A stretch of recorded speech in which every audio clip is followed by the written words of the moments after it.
Hello बच्चों, कैसे हैं आप सब। उम्मीद करता हूँ आप सभी बहुत अच्छे होंगे। आप सभी का स्वागत है जारडा ऑनलाइन क्लासेस में। आज है हमारे पास पर्यावरण अध्ययन की वर्कशीट। क्लास है 5, वीक है 9। चलिए शुरू करते हैं। कैसे कैसे हमारे क्वेश्चन रहेंगे, क्या क्या इस वर्कशीट में हम पढ़ने वाले हैं या क्या क्या हम देखने वाले हैं वो यहाँ पे देखेंगे। पार्ट 5 है बीज बीज बीज। क्या नाम है पार्ट का? बीज बीज बीज। चलिए आगे बढ़ते हैं। किसी बीज के अंकुरण के लिए, अंकुरण मतलब बच्चों जैसे ये छोटा सा बीज है भाई, है ना। अब इसमें से जो ना छोटे छोटे ऐसे इस तरीके से ना निकलने लगता है, पेड़ बढ़ने लगता है, ठीक है।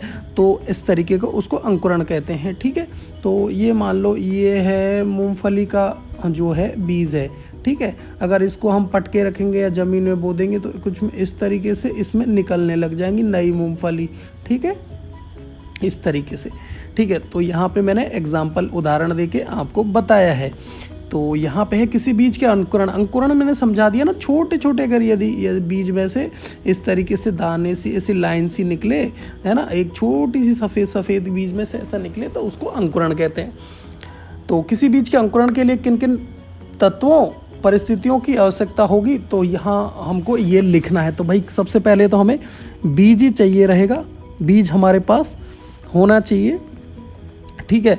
उसके बाद उसमें होना चाहिए भाई पानी, पानी तो ज़रूरी है, ठीक है।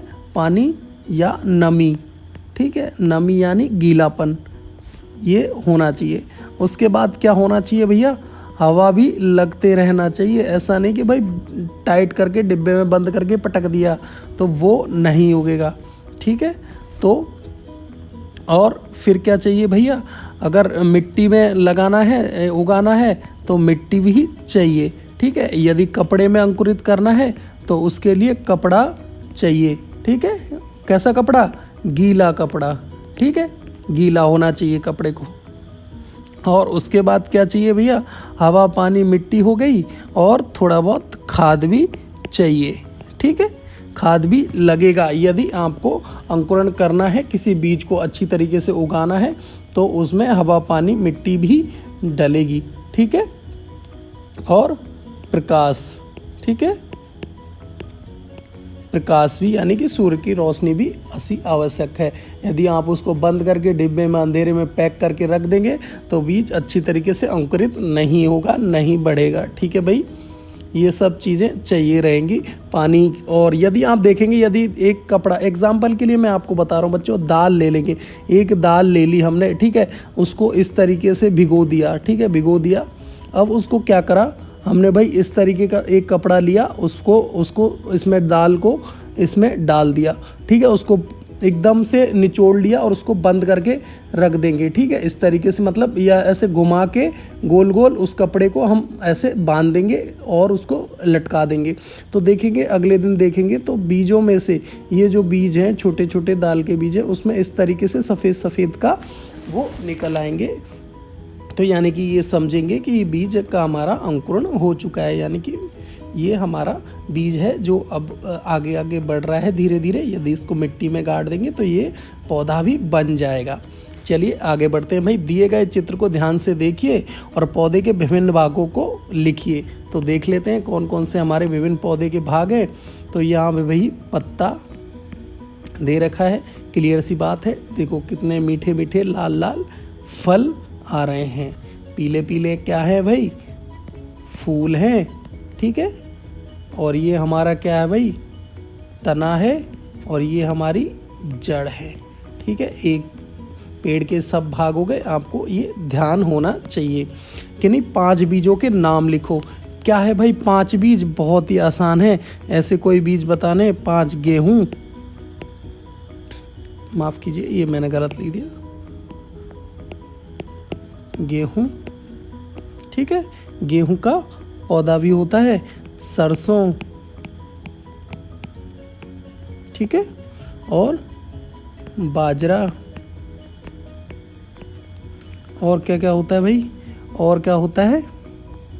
और कौन से बीज होते हैं भाई? मूंगफली।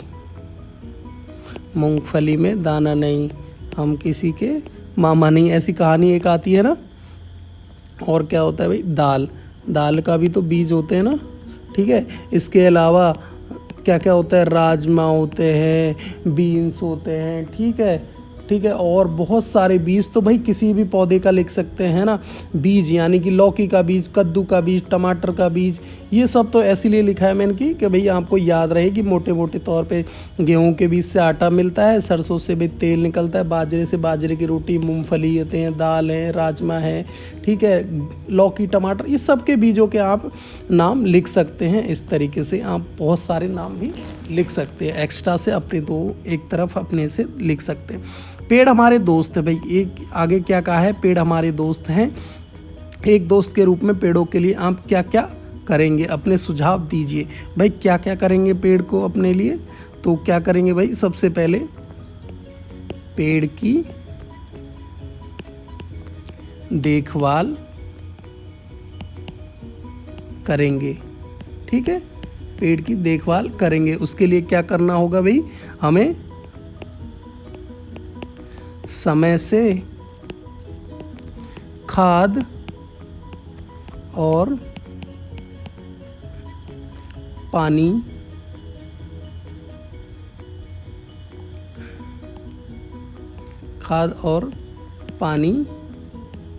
डालते रहेंगे, ठीक है। पेड़ हमारे दोस्त हैं, एक दूसरे पेड़ों को क्या क्या मदद करेंगे, समय समय पर खाद और खाद और पानी डालते रहेंगे और ध्यान रखेंगे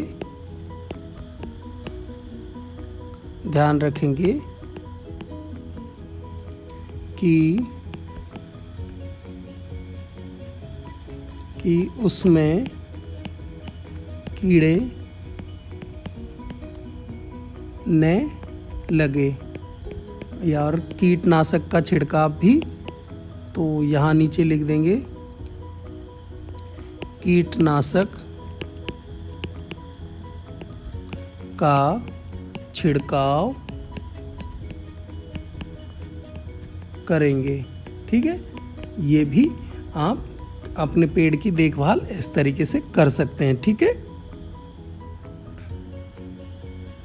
पेड़ जब छोटा पेड़ रहेगा तो इस तरीके से ध्यान रख सकते हैं, बड़ा हो जाएगा तो उसको देखेंगे कि कोई जो पशु वगैरह है वो खा ना जाए, ठीक है। और आप उसको कटने से भाई जो कोई आपको घर में कोई देखता है कि छोटे पेड़ों को काट देते हैं, वो भी आप उनको काटने नहीं देंगे और उसे बड़ा पेड़ बनने देंगे, ठीक है। समय समय पर खाद पानी डालेंगे जब वो छोटा होगा तो, ठीक है। और जब वो बड़ा हो जाएगा तो उसमें ध्यान रखेंगे कि कीड़े न लग जाएं, ठीक है। और कीटनाशक भी डाल देंगे यदि कीड़े लगते हैं तो, ठीक है। इस तरीके से आप उसका ध्यान रखेंगे। सही विकल्प चुनिए। निम्न में से कौन सा फल बिना बीज का है भाई, आम में भी इतनी मोटी गुठली होती है भाई, ये तो बहुत ही मजाक वाली बात हो गई।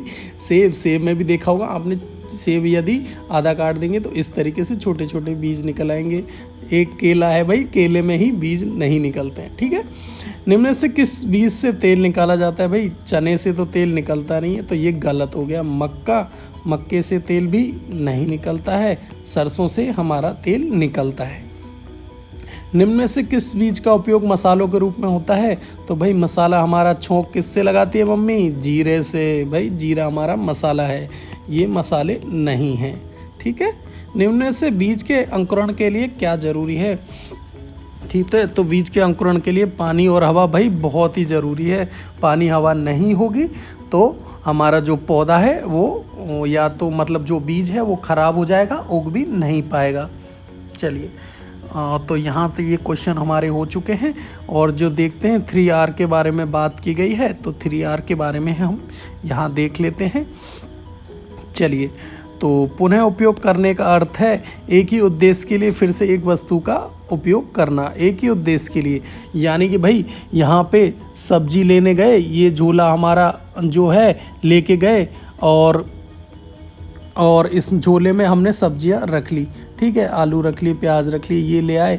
अब इसी झोले का फिर से लेके गए दुकान पे, इसी झोले में हम दूध लेके आ गए, ठीक है। दूध का ये पैकेट हमने डाल दिया, तो एक ही चीज़ का 2 बार उपयोग हो गया ना, ठीक है। एक ही झोले के लिए हम सब्जी लेने के लिए थे, लेकिन उसमें भी दूध भी डाल के ले आए, तो इसका 2 बार उपयोग हो गया। एक ही वस्तु के लिए नया उपयोग और खोजना। तो इस जो झोला है इसमें भाई और कुछ भी हम डाल लाए, दूध डाल लाए, तो नया उपयोग हमने खोज लिया इसका। पुनः उपयोग बार बार उपयोग करने पर ध्यान केंद्रित करता है। जैसे कपड़े या कागज़ का थैले को हम दोबारा उपयोग कर सकते हैं, कपड़े का तौलिया आदि। ऐसा करने पर नए की आवश्यकता कम होती है। अगर हम कपड़े का झोला लेंगे तो भाई उसको धो के गंदा हो जाए तो धो के साफ़ कर लेंगे, उसे बार बार धोने की आवश्यकता नहीं पड़ेगी, मतलब या फेंकना नहीं पड़ेगा। यह पर्यावरण को स्वच्छ रखने के लिए बहुत प्रभावी विधि है, इसलिए यह 3R में दूसरा है। नए उत्पादों की आवश्यकता कम होने से कचरे अपशिष्ट उत्पादन की संभावना कम होती है। ठीक है, ये हमारी बात बहुत अच्छे से हमें जान लेनी चाहिए। स्वयं से एक वादा करें और अपने परिवार के सदस्यों और दोस्तों को भी इसके लिए प्रेरित करें। खरीदारी के लिए बाहर जाते समय हमेशा एक कपड़े का थैला, भाई बहुत ही इंपॉर्टेंट बात है, कपड़े का थैला का उपयोग करें। जैसे कि पन्नी में दुकानदार से हम पन्नी मांगते हैं, पन्नी दे दो, तो ये गलत है। अगर यदि हम थैला लेके जाएंगे तो आप है ना जो पन्नी का उपयोग कम करेंगे, लेके नहीं आएंगे। तो मैं भी कल से अपने जो पहले भी मैं थैला लेके जाता था और अब मैं सब जगह ही थैला लेके जाऊंगा कपड़े का। ठीक है, हमेशा अपनी खुद की पानी की बोतल लेके जाएं ताकि आपको बाहर से पानी की बोतल नहीं खरीदनी पड़े। अपने दोस्तों के साथ उन पुस्तकों का आदान प्रदान करें जो आपने पहले भी पढ़ी हुई हैं या आपके दोस्तों के काम के नहीं। जैसे भाई आप चौथी पाँचवीं में आ गए तो चौथी की किताबें हैं, आप अपने छोटे भाई बहन दोस्तों को किसी को दे सकते हैं जो चौथी में पढ़ता हो। ठीक है। प्रश्न नंबर 2 है, अपने घर के किसी भी बेकार सामान से एक सजावटी सामान बनाएं, जैसे अंडे की ट्रे, पुरानी चूड़ियाँ, बोतल के ढक्कन, पुरानी सीढ़ी आदि। देखो बोतल के ढक्कन से इस तरीके से सजावटी सामान बना रखा है। सीढ़ी है तो सीढ़ी से इस देखो एक पक्षी से कछुए का आकार बना रखा है, कछुआ है या पक्षी है जो भी है ना। तो और ये चूड़ियों से इस तरीके से पेन स्टैंड बना रखे हैं। ठीक है, इस तरीके से आप अपने घर में बना सकते हैं। अपने घर की सफाई में अपने माता पिता की मदद करना है। भाई कितनी बार कहा जाता है अपने माता पिता की मदद करें साफ़ सफाई में। ठीक है, जिससे बहुत लंबे समय से उपयोग नहीं किया है, ऐसा तरीका सुझाएं कि उस वस्तु का उपयोग नहीं कर सके। भाई कोई वस्तु है जिसका आपने उपयोग नहीं किया है तो उसका आप उपयोग कर सकते हैं। ठीक है, यदि आपने अपने खिलौने हैं तो अब उनके खिलौनों को भी आप किसी को दे के उसका दूसरा उपयोग कर सकते हैं, ताकि कोई और नया खिलौना नहीं खरीदे, प्लास्टिक ज़्यादा बर्बाद नहीं हो। इस तरीके से भी आप कर सकते हैं। 28 जुलाई को क्या है भाई, विश्व प्रकृति संरक्षण दिवस है। हम अपने पर्यावरण को कैसे संरक्षित कर सकते हैं, साफ़ सुथरा कैसे रख सकते हैं, अपना योगदान कैसे दे सकते हैं, ये आपको 28 जुलाई को है, तो आप इसके बारे में भी जान लीजिए। विश्व प्रकृति संरक्षण दिवस हर साल 28 जुलाई को मनाया जाता है ताकि यह पहचाना जा सके कि एक स्वस्थ पर्यावरण एक स्थिर उत्पादक समाज और आने वाली पीढ़ियों के लिए एक नींव है। ठीक है, तो क्या है कि जो स्थिर समाज है वो हमारे लिए उत्पादक और आने वाली पीढ़ियों के लिए एक नींव है। हम एक मकान खड़ा कर रहे हैं, यानी कि एक वातावरण तैयार कर रहे हैं जो आने वाले लोग हैं हमसे वो स्वस्थ रहें, साफ रहें और स्वस्थ रहें, इस तरीके से खुश रहें। संसाधनों की रक्षा, संरक्षण, सतत प्रबंधन करना चाहिए। ठीक है, तो अगला आते हैं, अज्ञानी होना गलत नहीं है, अज्ञानी बने रहना गलत है। किसने कहा? महर्षि दयानंद सरस्वती जी ने। तो इसका मतलब ये है बच्चों कि आपको यदि 1 2 3 4 5 इस तरीके से पूछा जाए कि भाई आपको आता है क्या, तो कोई किसी को नहीं आता है तो वो कहेगा भाई मुझे तो नहीं आता है। लेकिन आप हैं, आप तो 5वीं क्लास में हैं, आपको तो ये आता ही है, फिर भी आप नहीं बोलते हैं, तो भाई ये बहुत ही गलत है। तो क्या कहा है दयानंद जी ने कि भाई नहीं आता है, अज्ञानी होना गलत नहीं है, कोई बात भाई नहीं, भी नहीं आता है तो नहीं आता है। लेकिन यदि आपको आता है और आप चुप हैं तो आप ये बहुत ही गलत कर रहे हैं, आपको ऐसा नहीं करना चाहिए। अंकुरित दाल अनाज का सेवन करना तथा गर्मियों संबंधित घर पर बना पसंदीदा पेय पदार्थ पीना, अपनी माँ या किसी बड़े की सहायता से अनाज या दाल को अंकुरित करना सीखना, ये भी आपको सीखना है। परिवार में बच्चों के साथ पिट्ठू खेलना। पिट्ठू किस किस को आता है भाई, किस किस को पिट्ठू खेलना आता है मुझे ज़रूर बताएं।